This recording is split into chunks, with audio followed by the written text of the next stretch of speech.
Chào mừng toàn thể quý vị đã trở lại với chương trình hội thảo siêu âm tim mạch với chủ đề tối ưu kết quả và độ chính xác trong siêu âm tim 2D và 3D cùng AI.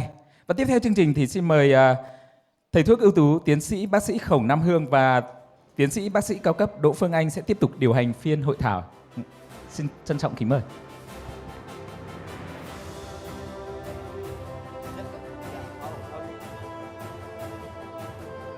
And we meet Professor Raymond Wong again with two insightful presentation.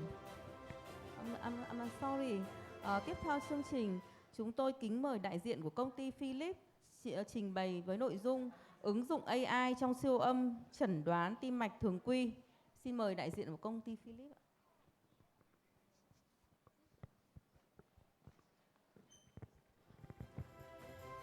Right. Xin chào. My name is Gina. I'm working with the Philips ultrasound epic team. I'm charged on the CV business. So it's such a great pleasure to be here today. So I think, recently, one of the most fascinating the topic is AI technologies, right?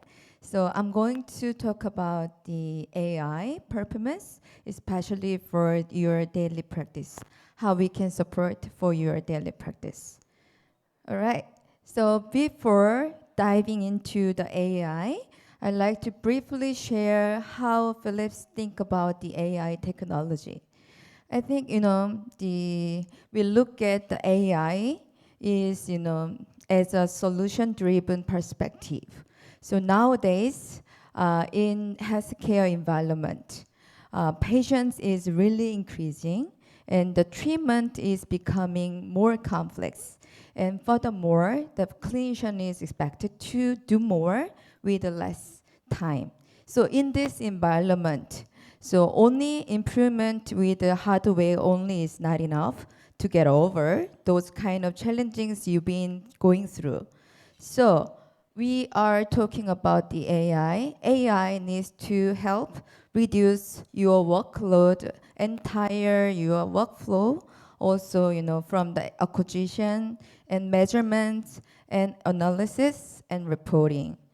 So now we are going to have a goal to improve your accuracy and reproducibility by AI, and also we like to support reduce the variability from the user to user.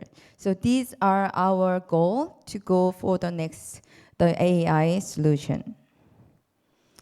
And on the top of it, we also build AI around the three core principles. So first, AI is fully designed to support clinician. That is not for replace them, right? And second one, high quality data and diverse data is very fundamental to build reliable AI. So we really want to work with our AI for your practice. And third, the final clinical decision is always remain with you, so not from AI. So these are our core principles to work with the AI solution for your practice. And also, I think, throughout all of this, we make sure our AI is more reliable and fair, and also, transparent on your practice. And first of all, we really highlight, most of the guideline is with human oversight, not fully led by AI. We are supporting your practice. That is our core principle. And also, more importantly, so when we talk about the AI, that is not just about the very simple automation. So we usually thinking about the AI. AI is just the automatic analysis, automatic measurements. But that is just a simple for now. But we want to, moving forward, to connect entire your workflow from 2D all the way to 3D. So we want to connect your all workflow to support by AI solution. And also, looking further ahead for your future, we want to connect, what what's happening under your system with what happens on your off cart. We want to connect the on cart and off cart to cover entire workflow. So this is our goal with end-to-end, true end-to-end solution to cover by AI. All right. So yeah, just briefly, I shared what we are aiming for with our AI solution for your daily practice. I think the most of you are really familiar with this slide. So this is, auto segmentation to recognize anatomy very automatically. So we have been using this one for 3D LV volume analysis, RV analysis. Also, we are using this one for your auto strain. So this is a very familiar technology we have been using so far. But let's think about it. So if user defined all structure manually, so it takes a time. Also, the result will be very for the result. So this is also cause the variability between users. That is depends on their experience level. Also, we have another prawns with variability. So by identifying the automation, automatically, all structure from your anatomy, I think we have more standardized starting point for your analysis. So I think we also be able to improve reproducibility by using this automation, right? And I'm moving to the next one. So beyond auto segmentation, we are also using deep learning for more complicated, complex tests.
Right. Thank you. Okay, I just continue to talk about the deep learning. I think this deep learning is also very familiar. We have, listening from the ChatGPT or AI engines. We also using deep learning for clinical purpose. So yeah, so this is why we using beyond the auto segmentation. We also providing 2D and Doppler measurements by full automation. But the recognition about the 2D structure and to see the Doppler, that is more complicated than define and definition about the segmentation. That's why we are using this deep learning to give you more accurate the 2D and Doppler measurements. And also how I like to just talk about how we can learn and how we can work with this deep learning in our engine. So basically, very simple. We train the system with tons of the annotated imaging, like as an input. So we input all our data, many tons of the data to the system to train it. And then we also, going through the multi-layers. So this multi-layers is like, working our brain. It's really same, very similar. Our brain is working on. So we have, multi-layers to learn about the very complicated patterns. We also find out and figure out, all relations. So we just, understand what exactly, the related to each other. So from this learning, we just finally matching to apply to our new imaging, and also we get the outcome those kind of measurements, assessment, and all measurement, all analysis from the 2D and 3D. So this is the goal with working with the deep learning. Okay, so far I just talk about the AI technology we currently using for our daily practice, but I want to take a look how AI is evolving. So in the past, the focus was to align and follow the guidelines, and also we want to achieve from the AI to simplify your measurement step. That was our first focus in the past. But now in today, we more focus on to improve your reproducibility by using AI. And also we want to expand the application utilization of the AI from your everyday echo with measurements and also up to the structure procedure. So that's all we like to cover with our AI solution. And so we're moving to the next, the future tomorrow. So AI is expected to connect from on cart and off cart. And also we just expect to automatically generate the reporting. And also we want to support your clinical decision. This is the evolving way with AI. All right. So simply compared to the traditional programming way, and also how we can evolve with AI programming. This is a really, really simple architecture.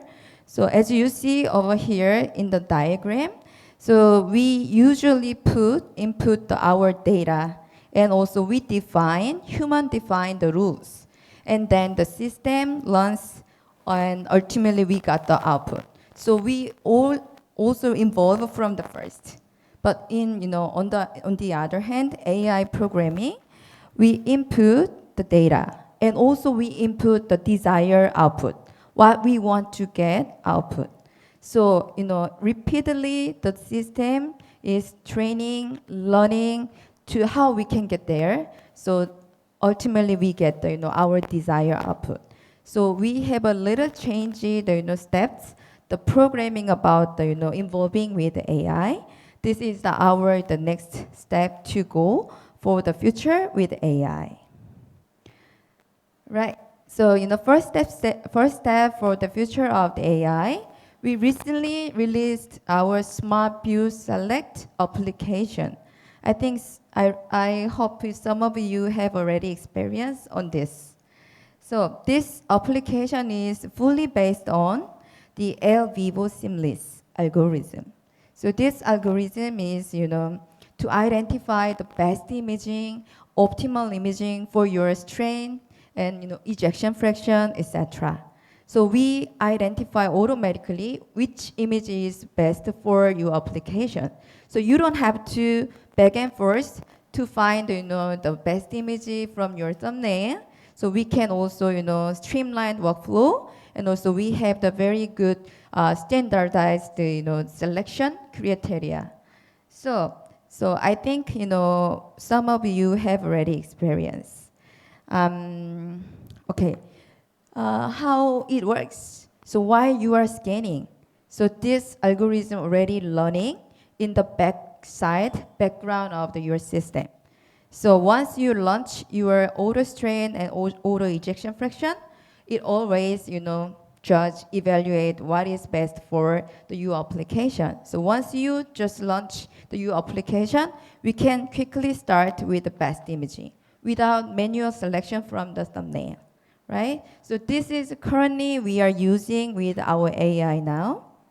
And also, the key point here. So usually so far, our AI solution is separate feature and single application, but not anymore, no longer with a separate feature. So AI will be connected with another application like this. So the Smart View Select will be connected to the auto ejection fraction and auto strain. So the selected images are directly in application like this one, also working together as one application. So this is our way to go for the next one. And this is another step for AI to move upstream from, actually we currently supporting your practice only, automated measurements. But I think, in the future, very near future, we are also assisting the, during image acquisition. I think, this is just, out of the AI area, but we can assist your better acquisition. So as cardiac frames and cine loops are acquired, and the AI engine can identify the quality feedback. So your image quality is good and or no, so I just hope to retry to get better image quality. We can immediately give the, our feedback to you. That is our next step for the, moving upstream. So this means, user can receive the, feedback and guidance, and with very objective, image quality index. So you can see the, you need anything else, any steps further to have a better image quality. And real-time feedback can reduce repeat scan and improve, consistency, and also we can help, differences between users. Because even we have a sonographer, there is a lot of the differences, the, experience level. But with this, providing image quality score, they can evaluate, they have, repeat scan more, or we can reduce the variability from the image quality. So this is another option with, working with AI in the future. And, when it comes to the image quality optimization, I think, while you are scanning, there is no bandwidth to do something else. So we just focus, scanning, right? But, if you have a poor image quality, so there is a lot of the image parameter to optimize on system side. Even though we providing high, fancy the imaging, parameters, but really busy, only, focusing on the scanning, right? But just working with AI, we have a, auto tuning function. So we can appreciate, by AI, and then we can give the, the best imaging parameter based on view imaging recognition, also quality. So no need anymore to change adjustment with, many variety of the, image parameters. So we are actually, working with gain and frequency adjustment. Also, we have a change gray mat. Many image parameter is, associated with the image quality, but we will support with the auto tuning functionality for future. All right. Okay. So, okay. Beyond, we can, AI can go beyond, only single exam. We can bring the, prior exam to see, compare the current one and, prior study to find, meaningful change, over the time. So the AI can help clinician quickly identify what needs a closer look. So we can see the imaging compare, at the same time while you are scanning. And also we can give the, measurements, compare the, your prior study and your current study. So this is also very helpful to support your streamlined workflow, and also you can easily find the meaningful change during your scanning. So this is one of the steps to move upstream for the next. Okay, so I'd like to wrap up my presentation, just quickly introduce what we are doing with AI currently. So as you can see, we have many steps to cover your cardiology journey. So we really want to provide an end-to-end solution, empowered AI together. So let's see, from the acquisition, we are now providing auto measure, empowered AI solution. And also to evaluate your volume change by using 3D data set. We also, supporting with the 3D auto RV, and also, your auto strain is also supported by AI solution. And furthermore, for your structure case, so we, utilize the 3D auto TV for your MR evaluation. You can also consider to use 3D auto self-Q and 3D auto MV. So I think I have some time in afternoon session. I'm going to briefly walk through how we can work on my laptop. So this is also very handy to cover your whole journey from the acquisition to your structure procedure as well. And in the real time, we also supporting the fusion imaging technology. So this is also part of the supporting from the AI. So I'm going through the all detail in afternoon session how we can work with the AI solution. So yeah. Up to here, I need to finalize my presentation. So we really hope you have a very great experience with Philips AI. We really hope to support very practically with extreme and streamlined workflow, also improve your producibility with our AI solution. Thank you very much for your attention.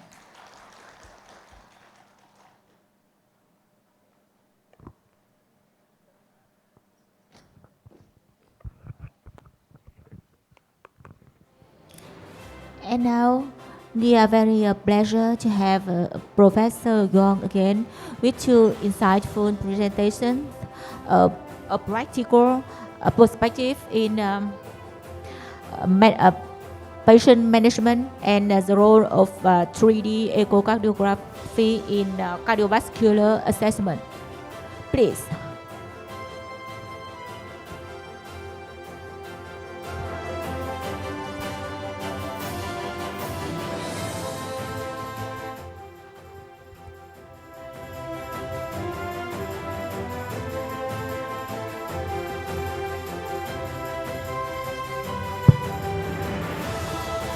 While we look for my slide. So I'm just going to catch up with the, yeah.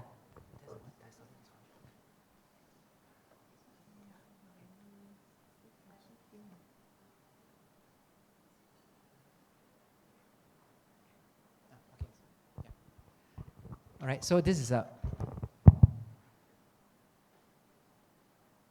okay, so this is a section that I wasn't able to cover in a sort of a pre-break session. So this is something that again, it is a basic, it is something that we do day to day because there's just so much information that we need to look out for and put it into report actually and help us manage the patient. But so if I may just in the next 15 minutes or so summarize the left ventricular diastolic function or dysfunction assessment by echo.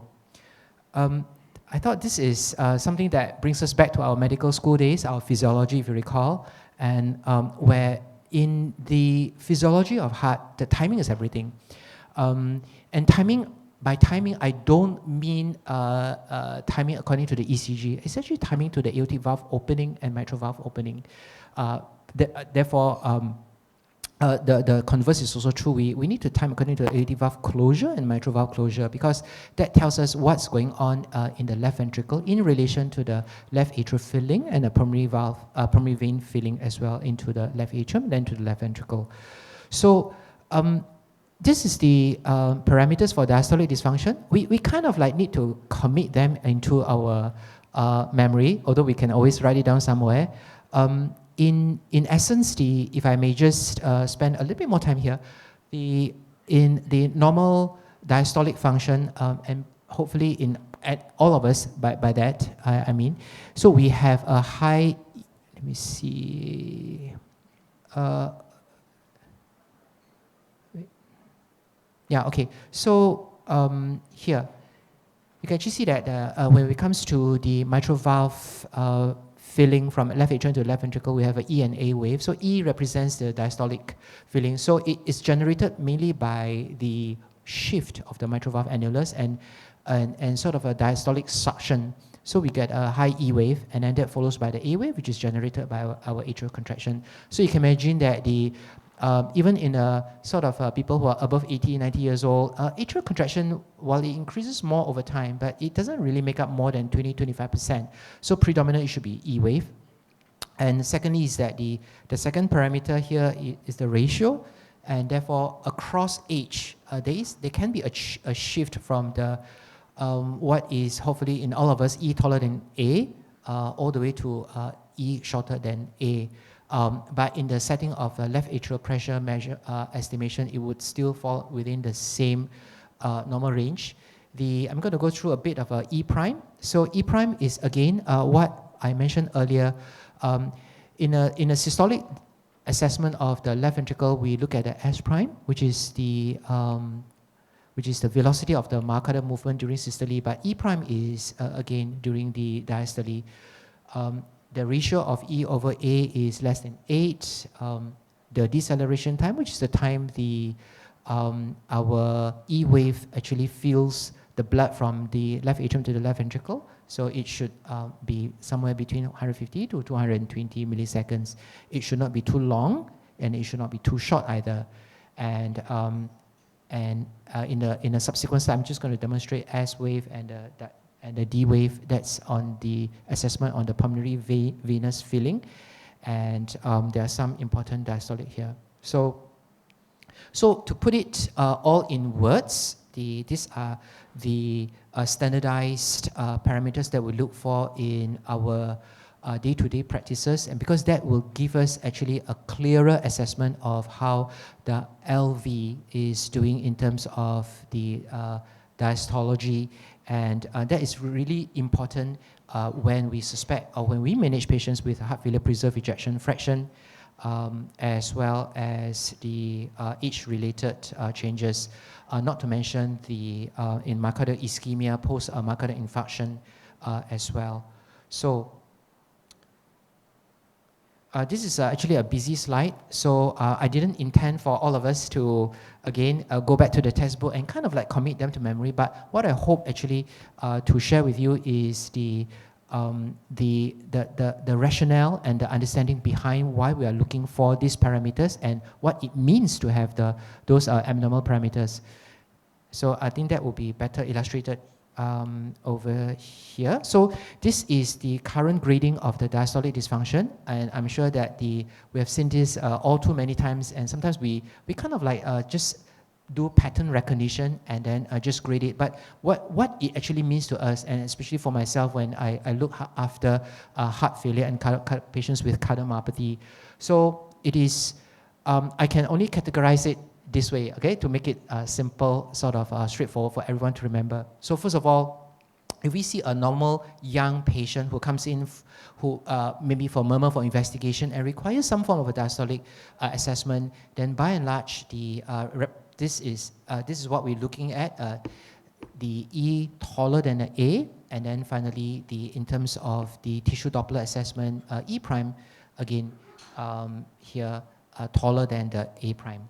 But in all patients that already come in with reduced ejection fraction heart failure, patients with preserved ejection fraction heart failure, by and large, we kind of like say that they are all grade 1 diastolic dysfunction. I know it's a bit unfair, but technically speaking, based on physiology, we don't really have a normal diastolic function in patients already with heart failure. We can only say that they may have a normal left atrial pressure, okay, but the way the left ventricle myocardium relaxes, it will always start off from grade 1. And they will actually transition to grade 2 to grade 3, partly because of the severity of the diastolic dysfunction, right? As a form of a progression of their cardiomyopathic processes, but partly sometimes it's because of the loading condition. Some of the pitfalls, while I did say that all of us, I guess, commit the crime of pattern recognition and in recognizing diastolic dysfunction 1, 2, and 3, but I think we need to be mindful of some of the pitfalls. So number one is that the E and the EA, they don't actually correlate really well to the filling pressure in preserved ejection fraction heart failure. And the reason is because those of us who report echo and look at the echo images, you know that your left atrial size can be normal all the way to giant size. So they almost look like the ear of a Mickey Mouse. Okay? So what it means is that our left atrium has an immense reserve to accommodate pressure, right? In such a way that as long as it still has the ability to expand in volume, it can still accommodate pressure and keep the left atrial pressure normal. So and therefore E and E over A parameters is actually a crude way to look at the filling, right? But it's not actually reliable in preserved ejection fraction heart failure.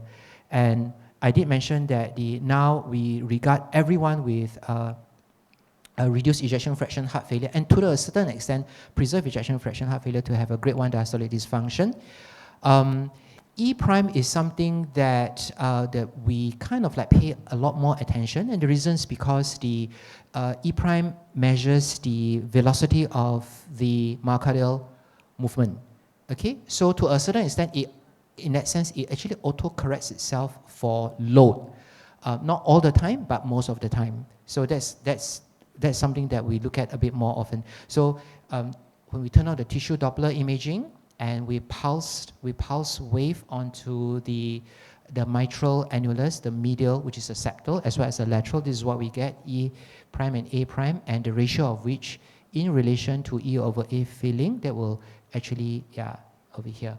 And it actually will give us the E over E prime. And we know that less than 8 and more than 15, that's something that we need to commit to our memory. If it's less than 8, it's going to be pretty normal left atrial pressure, all right? And if it's more than 14, in particular, if we were to average out both the septal and the lateral, and we still get above 14, then we will be dealing with a high left atrial filling pressure into the left ventricle.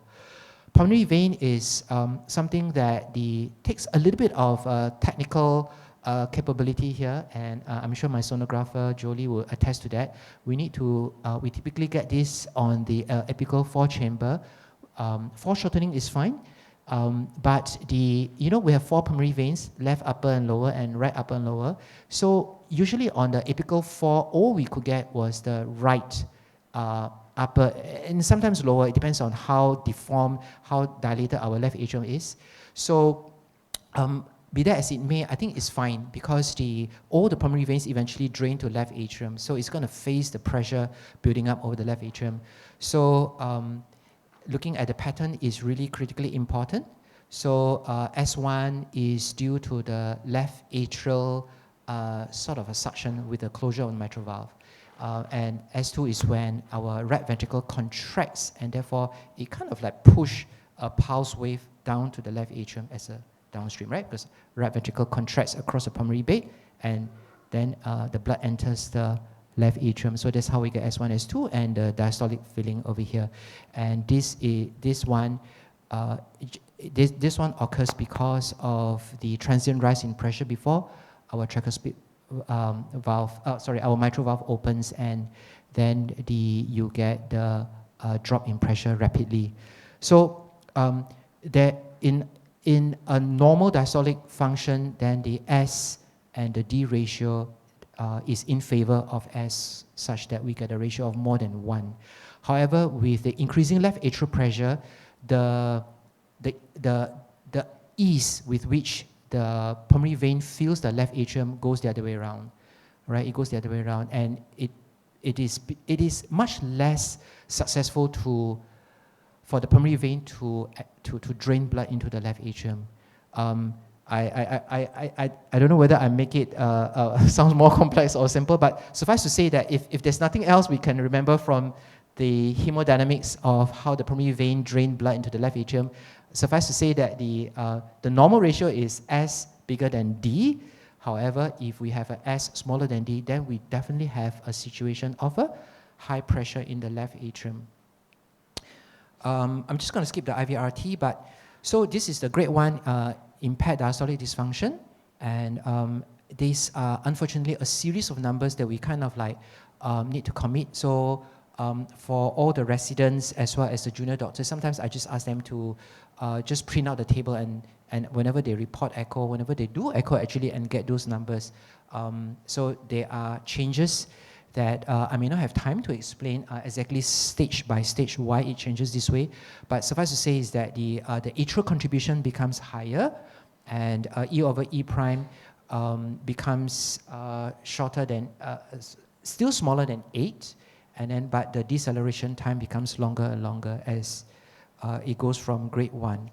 By the time we go to grade 2, this is the period which is a pseudo-normalized. So if you do pattern recognition, you can see that the E is still taller than A, but remarkably, E prime is either just as tall as A prime, or for that matter, even shorter.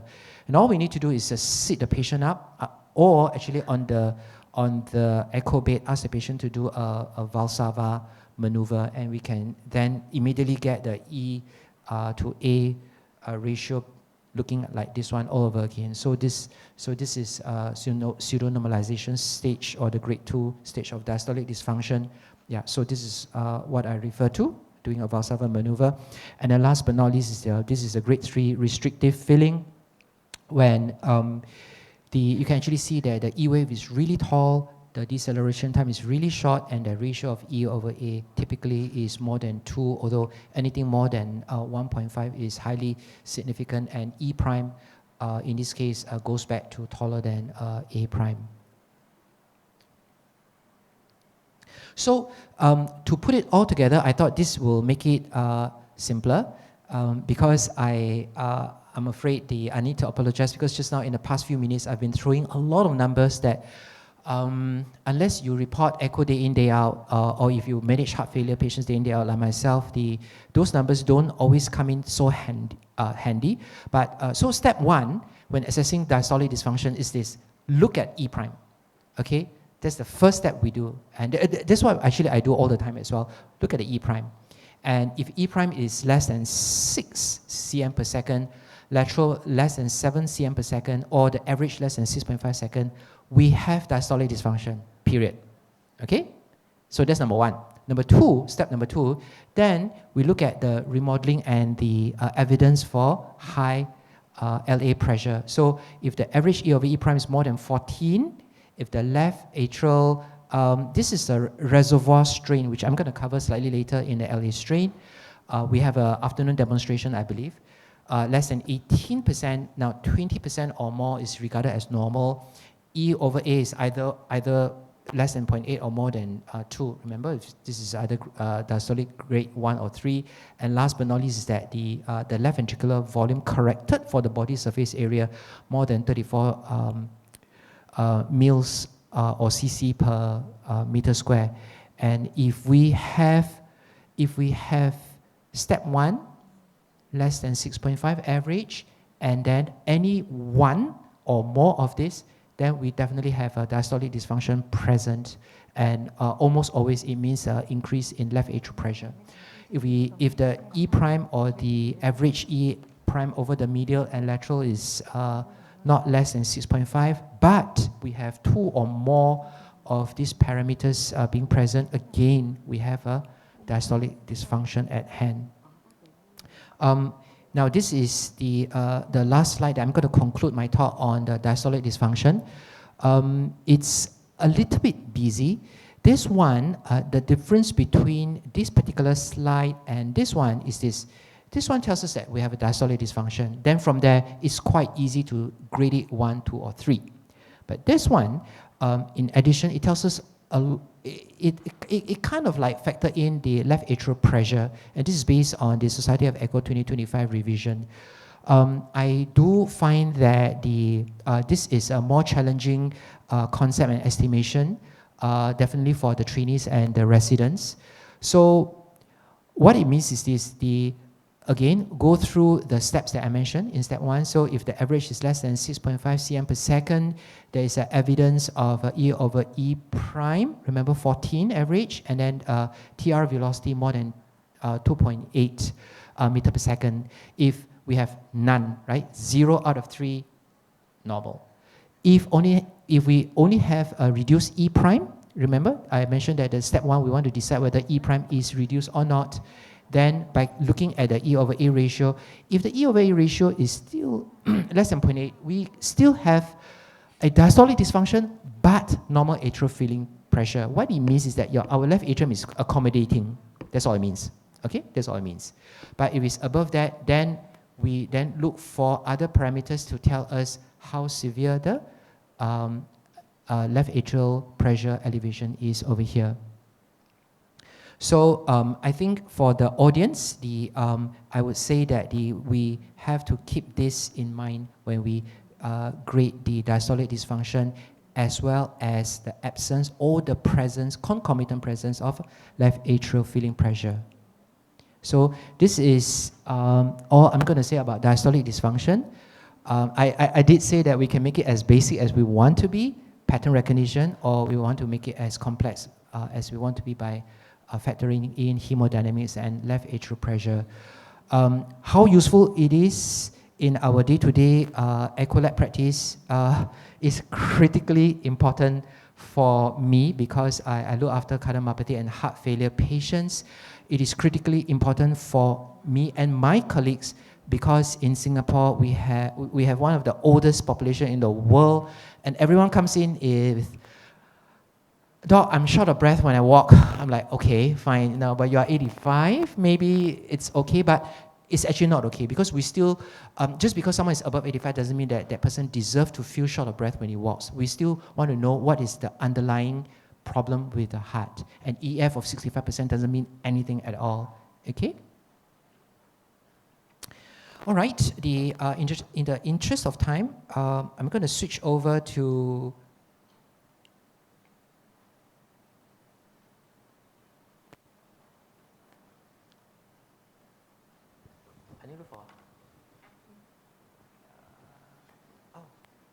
this one. I think this one. This one. Right?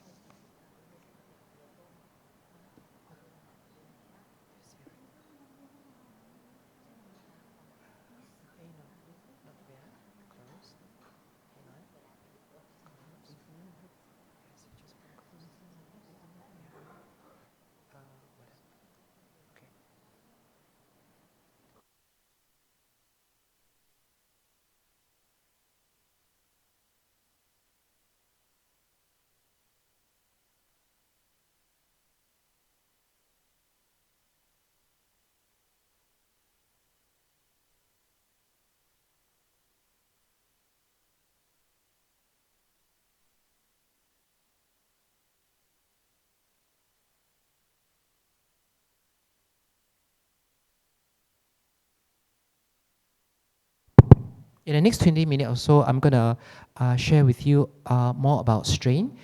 I think we don't really know how useful the strain is until we start doing strain. And you realize that just doing strain, by that I mean 2D speckle strain, right? Not the tissue, not the tissue Doppler velocity strain.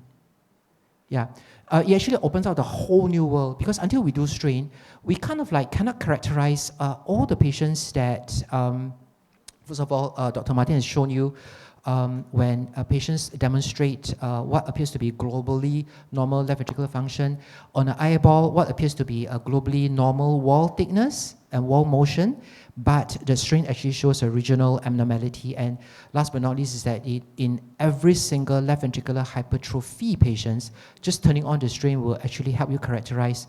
You may be dealing with a hypertensive heart disease, cardiac amyloidosis, sarcoidosis, or Fabry, Anderson-Fabry disease.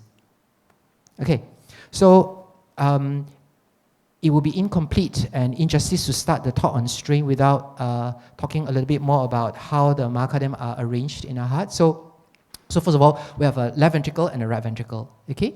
So if you look at the epicardium, these are obliquely arranged muscles. They're wrapped around the left ventricle all the way past to the right side and wrap around the right ventricle. So the left ventricle and right ventricle is, in that sense, being contracted one and the same, albeit slightly different timing by our obliquely arranged epicardial myofibers.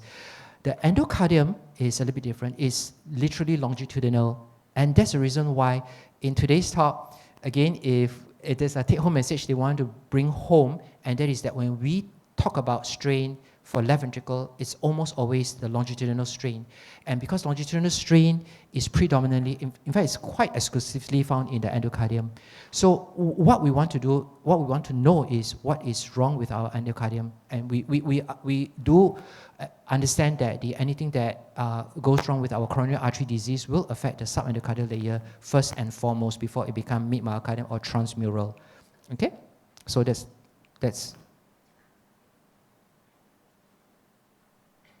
yeah, okay. So the use of 2D speckle strain is I cannot overemphasize, it actually opens up the entire new universe. So I would strongly encourage that perhaps everyone here in the audience incorporate strain imaging when you do your echo assessment for whether it's an 18-year-old or an 85-year-old. We know that there are a lot of limitation in assessment of ejection fraction.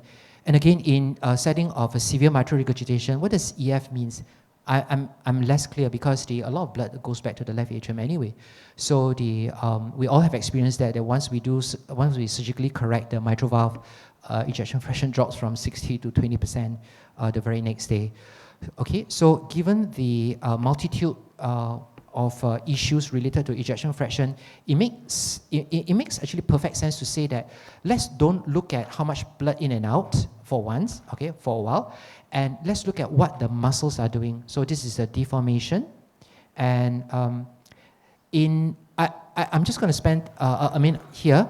So most of us who play around or actually already incorporate speckle strain in our day-to-day echo practices, all I'm going to say is that while we say that we are chasing after speckle, it's actually not true, right? It's actually not true because when ultrasound beam hits and bounces off our myocardium, it creates wave, and the interference of this wave is what the machine is able to pick up, okay?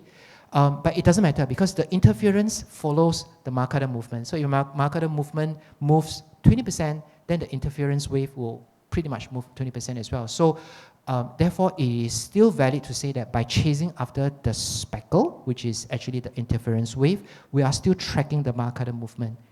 Okay? Yeah, so that's number one.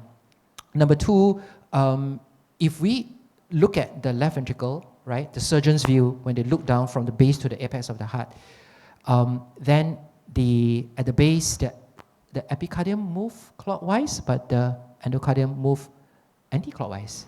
And that's really important because the ringing, right, as shown in the diagram below, the ringing of the left ventricle actually causes the left ventricle to eject a lot more effectively. In fact, this is the most efficient way to eject blood from any chamber at all. And it causes shortening, of course, of the left ventricular dimension as a whole. So while there are longitudinal, radial, and circumferential strain we talk about, it's okay, don't fret, because the only thing that is of clinical importance is the longitudinal strain. It is definitely true for left ventricle. In fact, it is 80% true for right ventricle as well. So I'm just going to, so that is the longitudinal strain. So it's a shortening of the left ventricle long axis as a whole. Radial strain is basically the thickening, and the circumferential strain is actually the change in the length of the arc made by the circle. Radial strain, you can imagine that during systole, our left ventricle myocardium thickens, so it's a positive change. But for the left ventricle longitudinal strain, during systole, the left ventricle becomes shorter because the mitral valve planes actually move closer to the apex. So we get a negative number, all right? So negative number is not that I've labeled the change in strain wrongly, and radial, likewise, if it's positive, it's not because I have made an error. So essentially, the change of the length is the strain.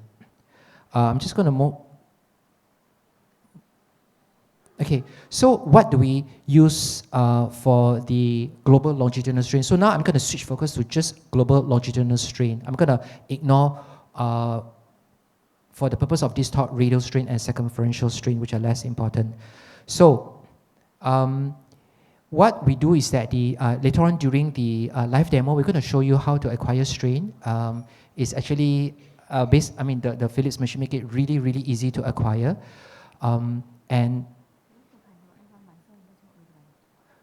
so what we do is that we get a 4-chamber, 3-chamber, and 2-chamber, select them. When we acquire these images, we acquire them usually in sequence, all right? In sequence, 4, 3, 2, 2, 3, 4, whichever, but together, these three, in such a way that we literally acquire all these images around same time, all maybe less than 30 minutes apart, same depth, same frame rate, 60 is good enough, 60 to 80, around about there, and if possible, ask the patient to breath hold during that time, because we know that if the patient hyperventilate, then that kind of like introduce errors in terms of the foreshortening. While we say that in strain we track the muscle movement, right? It is true that if we were to foreshorten, then the degree of the myocardial movement from say one speckle to the other is less accurate. So we're going to introduce error. So with that in mind, once we acquire all these three, we select all of them, then we just, with a click of a button, we can then get the regional strain of all the 17 segments, and finally the bullseye plot, which I think I have to make reference to Dr. Martin again, which he actually showed us in the earlier presentation, where you can actually appreciate that, like in this case, pretty much they're all fit into the normal range, every single segment, right? Every single of the 70 segment versus some of the regional change in the wall strain. These are just a different display. So what is considered normal? Different vendors, Philips, GE, Hitachi, Mindray, whichever, they all kind of like have their own normal range. But it is fair to say this, if you're going to remember only one number, it's just minus 20. Minus 20% with a variation of 10%. So in other words, minus 18% to minus 22% normal. Doesn't matter we use Philips or you use any other machines. Okay, now when is it considered abnormal? We don't want to overcall, right? So if you want to be a little bit more confident of calling an abnormal global longitudinal strain, 16% by and large. Okay, so normal is 20 plus minus 2%, but less than 16%, again, doesn't matter what machine you use, it's going to be abnormal. So I think that's something that is easy to remember. And now, these are some of the pitfalls which I hope we have opportunity to go through later on during the live demo, and that is this, we do have variability in terms of different vendors and different software. So if we're going to do serial measurement, such as the case where in the morning we have this cardiotoxicity related cardiomyopathy changes, we need to use the same software or the same machine. So if you use Philips for the initial assessment, we're going to use Philips for subsequent assessment, say every 3 months or so. And actually the protocol use every 3 monthly assessment. That's the only way for us to be confident that if we were to detect a reduction of global longitudinal strain more than 15% or more, that calls for the diagnosis of CTR-CD, and therefore we need to pick up our phone call and call our oncologist immediately, either to reduce the dose or to stop the chemo immediately, or to change to another less cardiotoxic drugs for our patient. Okay. Yeah, so this is just to demonstrate that you have a lot of vendors out there, and the normal numbers are a bit different, but it's fair to say 18 to 22 is going to be normal.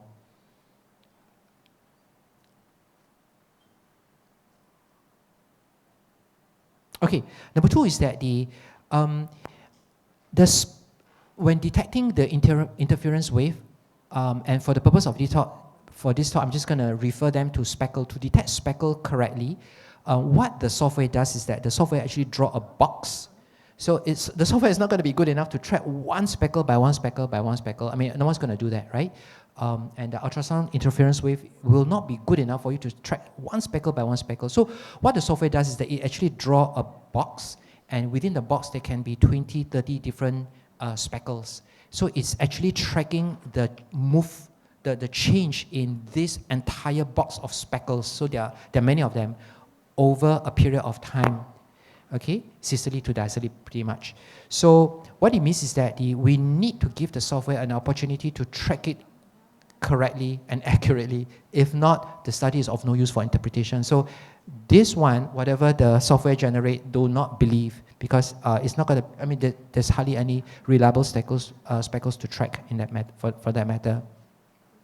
And you can also imagine that assuming this is the same patient, and this is like breathing in, breathing out, breathing in, breathing out, you're going to be in trouble, right? Because you're going to see the heart, you don't see the heart. You see the heart, you don't see the heart. And that's the reason why, from the technical standpoint, when we acquire the apical 4, 3, and 2, we kind of tell the patient, just hold the breath for a while, and or for that matter, breathe out halfway to get the best possible image, and ask the patient to hold breath, quickly get our 4, 3, and 2.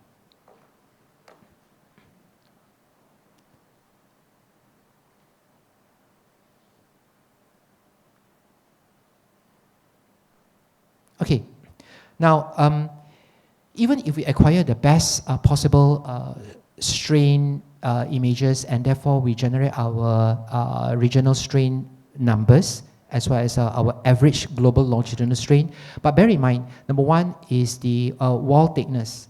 Okay, so it's wall thickness. So we tend to get global longitudinal strain that is reduced if we have a hypertrophic remodeling, and the reason is because if I'm to use a prototype of a hypertrophic cardiomyopathy, then, or for that matter, hypertensive heart disease, then we know what drives the left ventricle to contract is actually the amount of cardiac output. The left ventricle will adjust itself in such a way that it does not over-generate cardiac output, because if you do that, you will overstimulate your aortic and the carotid sinuses. If you remember, you have a baroreceptors at the carotid and your aorta as well, and that is linked to your renin-angiotensin-aldosterone system. So if the ejection fraction is 70, that will be detected by your baroreceptors. It will then negative feedback to get the LV to reduce.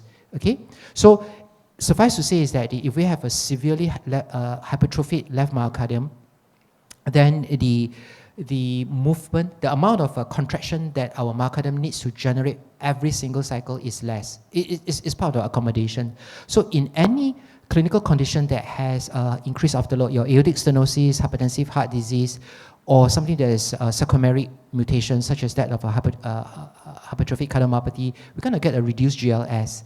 Okay, so you're going to come up with a report like ejection fraction 75%, GLS global longitudinal strain minus 13%. There seems to be a disconnect, but the reason is because of severely hypertrophic myocardium. All right, is expected. Number two is the chamber size. We know that the larger the chamber size, the more stretched your myocardium. We see this all the time in patients with EF 10%.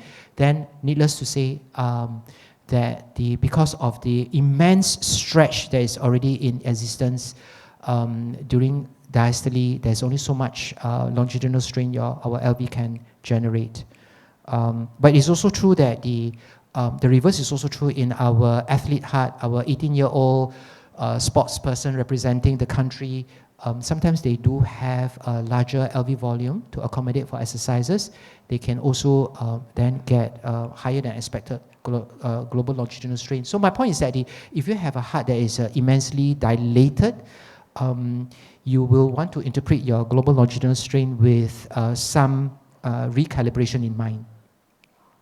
Heart rate is very important. If the patient is tachycardic, you may not want to look at the strain with too much of a confidence, even if you adjust your frame rate to 60, 70, even 80, right, hertz. But in essence, if we have a tachycardia, then the ventricular filling time is short, the stroke volume is shorter, in general, the strain value will be reduced as well. So think of reducing the heart rate. If it's a septic patient, wait for the sepsis to be over. If it's an anemic patient, perhaps a blood transfusion the patient first before we look at the strain to better appraise the left ventricular function. And last but not least is the learning curve. So in afternoon, we're going to demonstrate to you the learning curve is it's actually not much, right? It's actually very fast. You probably just need to practice on 3 normal and then 5 abnormal. You kind of like get a very good feel of the how to acquire and how to look for the pitfalls and how to believe the numbers that you generate. These are the more technical aspect of it, and I believe we'll be covering later on during the live demo. I'm just going to go straight to the illustrations here. Okay, so I did allude to the fact at the beginning of this talk that just turning on the strain function actually opens up the whole universe. So in the first talk, we actually see that the regional strain changes can sometimes be the only telltale sign when you do echo to pick up coronary artery disease. For example, if it's in a circumflex or obtuse marginal territory, then you know that perhaps there is actually a coronary artery stenosis over that particular coronary artery territory. But I need to also say that in our lab, any patients with left ventricular wall thickness more than 12 millimeter, we will turn on the strain. And if we see this, we're not going to shout out that this must be infiltrative cardiomyopathy such as that of a cardiac amyloidosis, but our workflow mandates that we pick it up. This is the apical sparing pattern, the cherry on top pattern, and therefore the cardiologists they receive this particular report will then, as per our in-house protocol, either do a pyrophosphate scan to look for cardiac amyloidosis, ATTR, or at least, or for that matter, do a cardiac MRI to try to pick up the typical changes of that of a cardiac amyloidosis. We do see about at least 10 to 15% of this kind of patients in our lab. We do see that the etiology is not the ATTR cardiac amyloidosis, but severe aortic stenosis, going for TAVI, and last but not least, patients with end-stage renal failure are already undergoing dialysis. I just saw a patient last week with the blueberry on top. He's a patient with an apical hypertrophic cardiomyopathy, and he has developed apical aneurysm as a result of the microvascular disease. So if we again see this, but I don't think we will need this bullseye plot to actually tell us. By looking at the gross images, the 2D images, we hopefully ought to be able to identify the apical aneurysm. I need to say, however, that sometimes the apical aneurysm, especially at the early stage, is just a slit-like gap. If we don't pay attention, we may not be able to see it. Some of us turn on the color and turn the scale down, and you can actually see that there is actually a reverse flow coming from the apex during end systole, or for that matter, very early diastole, the first millisecond of the diastole. But if we are worried that we may not be paying attention sometimes, right? If it's 6 o'clock at the end of the day, then again, this one is very, very telling with a blueberry sort of on top pattern of an apical HOCM, or for that matter, any patients with apical aneurysm. This is a septal myocardial infarction. At the earlier talk, we actually saw that there was circumflex ischemia and infarction. And so I think just being able to differentiate the different etiology is really important. We do have a minority of the patients referred to us from the Singapore Armed Forces, because in Singapore, all 18-year-old boys are conscripted into the army for 2 years. And many of these young boys, they are really, really athletic. They represent school, represent country in SEA Games, in Asian Games. So they do have both eccentric and hypertrophic remodeling of the heart. But if you turn on the strain, it typically looks like this. It's all normal. okay, and coupled with the diastolic function that's normal, cardiopulmonary stress test that's normal, we just sign them off as athlete heart, and they can become commando during the national service. As opposed to hypertensive heart diseases. Now, hypertensive heart diseases, we typically see somewhat surprising patchy reduction in regional strain. If drop in the regional strain is very exclusively around the septum, then we pretty much have a hypertrophic cardiomyopathy at hand. Okay, so just looking at equally hypertrophic left ventricle, but looking at the alterations of strain, we actually have a pretty good idea. So I'd like to therefore conclude by again redrawing the point and re-emphasizing the point that the strain is mandatory in our lab for every patient that are exposed to chemotherapy as pretty much chemotherapy, but we also turn on strain for many of patients that are exposed to radiation therapy to the chest, particularly post-mastectomy. So any drop in a global longitudinal strain of 15% or more typically predates a drop in ejection fraction of 10% or drop in ejection fraction below 50%, because the latter two are much less sensitive, but this one typically happens way earlier, and that is the best way to actually avoid giving the patients a myocardial disease when they are already busy trying to get the cancer treatment on board. All right, so with that, I conclude my talk on strain. So I hope that we will incorporate strain. It's very easy to do, as we will demonstrate to you during the live demo, and in the context of a hypertrophy heart, in the context of hypertrophic cardiomyopathy for that matter, and last but not least, in the context of patients that are exposed to chemotherapy, including the newer chemotherapy such as that of checkpoint inhibitors. I think the incorporating the strain is mandatory. Okay, thank you.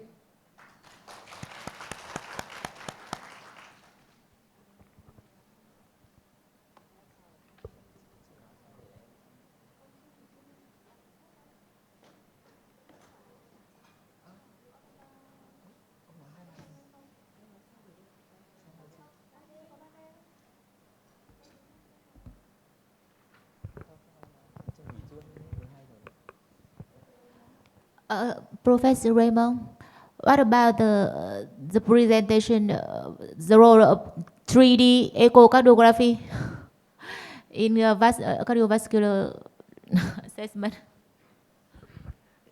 Yeah, so I realized that there's a lot of overlap.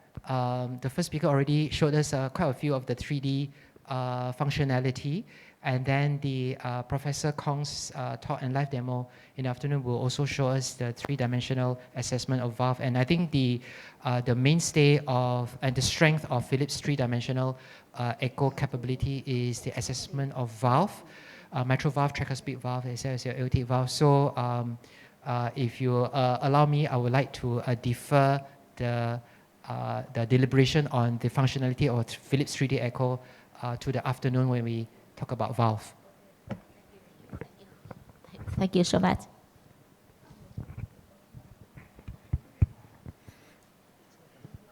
Dạ vâng, kính thưa quý vị đại biểu, quý vị khách quý, và như vậy thì cái phiên hội thảo của sáng nay của chúng ta thì sẽ tạm dừng tại đây và chúng ta sẽ dành thời gian để nghỉ trưa. Quý vị có thể đi ra cửa và bên tay trái của chúng ta sẽ là nhà hàng để chúng ta dùng bữa trưa ở đấy, và chúng ta sẽ quay trở lại với hội thảo chiều nay vào sau 1 tiếng nữa. Chúng ta có thời gian là 1 tiếng đồng hồ để chúng ta nghỉ trưa và ăn trưa. Xin cảm ơn toàn thể quý vị rất là nhiều đã dành thời gian cho chúng tôi trong suốt buổi sáng ngày hôm nay. Xin trân trọng cảm ơn.